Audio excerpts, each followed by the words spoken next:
إن الحديث عن عبد الله أوجلان واستمرار اعتقاله بهذا الشكل اللا إنساني وحرمانه من أبسط حقوق أي سجين وما يثير الشكوك حول حالته الصحية نظرا لمنع الزيارة عنه إلا في القليل النادر، وليس هناك أي معلومات تتوفر لأسرته حول حالته الصحية.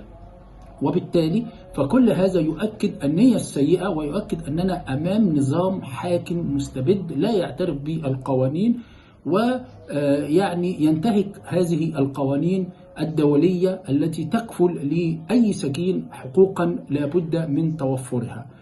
في الحديث عن المطالبة بإطلاق سراح وحرية الزعيم الكردي والإنساني عبد الله أوجلان، لابد أن نؤكد أن هذا الرجل يحمل المبادئ الإنسانية ويدافع عنها وينادي بها. هذا الرجل لم يرتكب أي جرائم في حق الإنسانية، وإنما النظام التركي الذي اعتقله ويعني يسجنه منذ أكثر من 20 عاما هو الجاني الحقيقي.